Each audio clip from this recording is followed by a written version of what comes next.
अब पुण्यात्माओं ये ज्ञान समझना पड़ेगा। हमने जिनको हम भगवान मान रहे थे वो अपने कुल को नहीं बचा सके, आपकी रक्षा कैसे कर देंगे? वो शापनाश नहीं कर सकते क्योंकि सुप्रीम पावर नहीं थे, वो कंप्लीट गॉड नहीं थे। और कंप्लीट गॉड यानी पूर्ण परमात्मा कबीर देव है, कबीर साहब है। ये हमारे सारे शराब भी नाश करेगा, साप भी नाश करेगा और प्रारब्ध के अंदर आए हुए पाप भी नाश करेगा।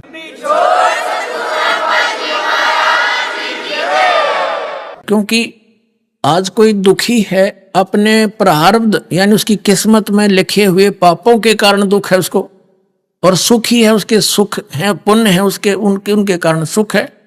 अब पुण्य से सुख, पाप से दुख हो गया और उसका समाधान के लिए किसी संत ऋषि के पास जाते हैं। पहले तो जंतर मंत्र बताता जैसे श्री कृष्ण जी ने बता दिया, लेकिन उनसे कुछ होना जाना है ही नहीं।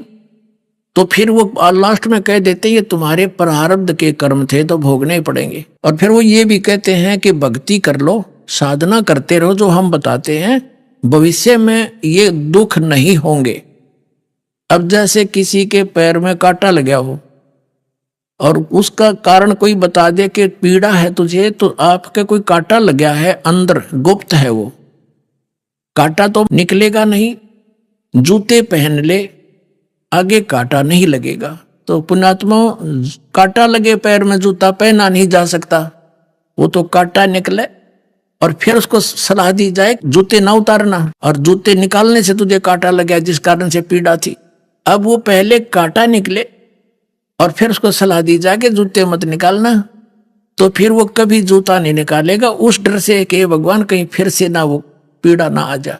तो ऐसे ही जो आज दुखी हैं और उनके वो कर्म रूपी कांटे लगे हुए हैं, जब तक वो कांटे नहीं निकलेंगे वो भक्ति कर ही नहीं सकता।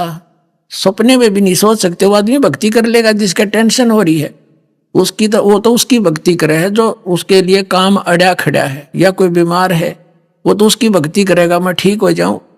तो यहाँ परमात्मा कहते हैं कि वो इस भक्ति से, मालिक की भक्ति से, इस परमात्मा कबीर साहब की कृपा से आपके प्रारब्ध के नाश, कर्म भी नाश होंगे, तभी तो आपको सुख होगा, तभी भक्ति में रुचि बढ़ेगी इंसान की। हाँ भाई बड़ी दया करी और ये भगवान कहीं फिर भक्ति छोड़ दी, नियम तोड़ दिया, तो फिर हे परमात्मा कहते फिर वो कह फिर ना टूट जा, इस डर से फिर आजीवन भक्ति करेगा, उसका कल्याण हो जाएगा।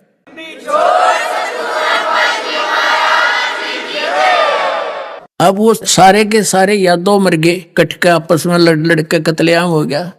56 करोड़ यादव वहां रुद्र की कीच माचगी यानी गारा बन गई, उनके इतना खून बह गया। अब कृष्ण जी निकले, फिर वहां से चले अपने घर से। विष्णु पुराण में लिखा है कि जो शेष बचे हुए थे यादव, जो मरे नहीं, क्योंकि लास्ट में कुछ तो बचेंगे जो उन और मार दिए, तो कुछ बचे हुए थे अभी मरे नहीं थे, कंप्लीट नाश नहीं हुआ था। कहते हैं श्री कृष्ण ने वो पठेरा पाट दिया, सरकंडे उनके मूसल बन गए, मूसल वो उठाकर शेष बचे हुए यादों को उसने खुद मारा अपने हाथ से, और फिर वो जा लेटा एक वृक्ष के नीचे। अपने आत्मा विचार करो, वो वृक्ष के नीचे जा लेटा, उसके पैर, उनके पैर में एक पद्म था, चमकीली वस्तु थी, नेचुरल कुदरती, क्योंकि ऊपर देवताओं के सभी के शरीर में जैसे तिल होते हैं ना ऐसे होते हैं, उसके पैर में था। और वही शिकारी जिसने उस कढ़ाई के बचे हुए कड़े का तीर बनवाया था, एरो बनवाया था विषाक्त, वो सारा दिन का भटक रहा था। शाम आफ्टरनून हो गया था, बाद दोपहर, कोई शिकार मिला नहीं। उसने वृक्ष की झुरमट ऐसी नीचे को टहनियां लटकी हुई थी, उसमें श्री कृष्ण विश्राम कर रहे थे, पैर पे पैर रख कर लेट कैसे, तलवार सामने दिखाई देता। तो शिकारी ने सोचा कोई मर्ग बैठा है, उसकी आंख चमक रही है, अगर इधर से जाऊंगा यू भागना जा, सारा दिन हो गए शिकार मिला नहीं। उन पत्तों के अंदर से तीर ठोक दिया विषाक्त, तो श्री कृष्ण के पैर में जा लग गया, जहर से बुझावा। श्री कृष्ण जी कर रहे चिल्लाए मर गया मर गया। तो उस व्यक्ति ने, शिकारी ने सोचा भाई कोई व्यक्ति का लाग गया तो बात बिगड़ गई। सामने आकर देखा तो मुकुटधारी राजा श्री कृष्ण लेटे हुए हैं, तड़फ रहे हैं।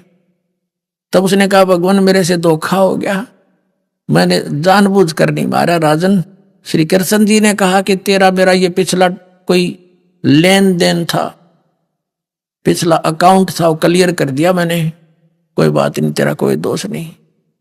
तब उस शिकारी ने पूछा जी कौन सा दोस्त, कौन सा लेन देन था, अकाउंट था? कि जब मैं रामचंद्र था और तू बाली था सुग्रीव का भाई, तो मैंने तुझे ऐसे धोखे से मारा था, आज तूने मुझे मारकर अपना बदला ले लिया भाई। अपने आत्माओं हम इन कथाओं ने रोज सुना करते, कदे बुद्धि में नहीं आई। फिर ये भगवान की से जब आप उथल पुथल हो रहे, ये खुद भी औरों को अपने पाप को भोग रहे हैं, तो दूसरों को क्या राहत देंगे? इस प्रकार उस पूरे यादव कुल का नाश हो गया। किस कारण से? एक दुर्वासा जी के श्राप से। और दुर्वासा जी कौन थे? ये काल के पुजारी, जिसके विषय में परमात्मा ने कहा दुर्वासा को पेता और समझने आई नीचे, 56 करोड़िया दो कटे ये मची रुद्र की कीचे।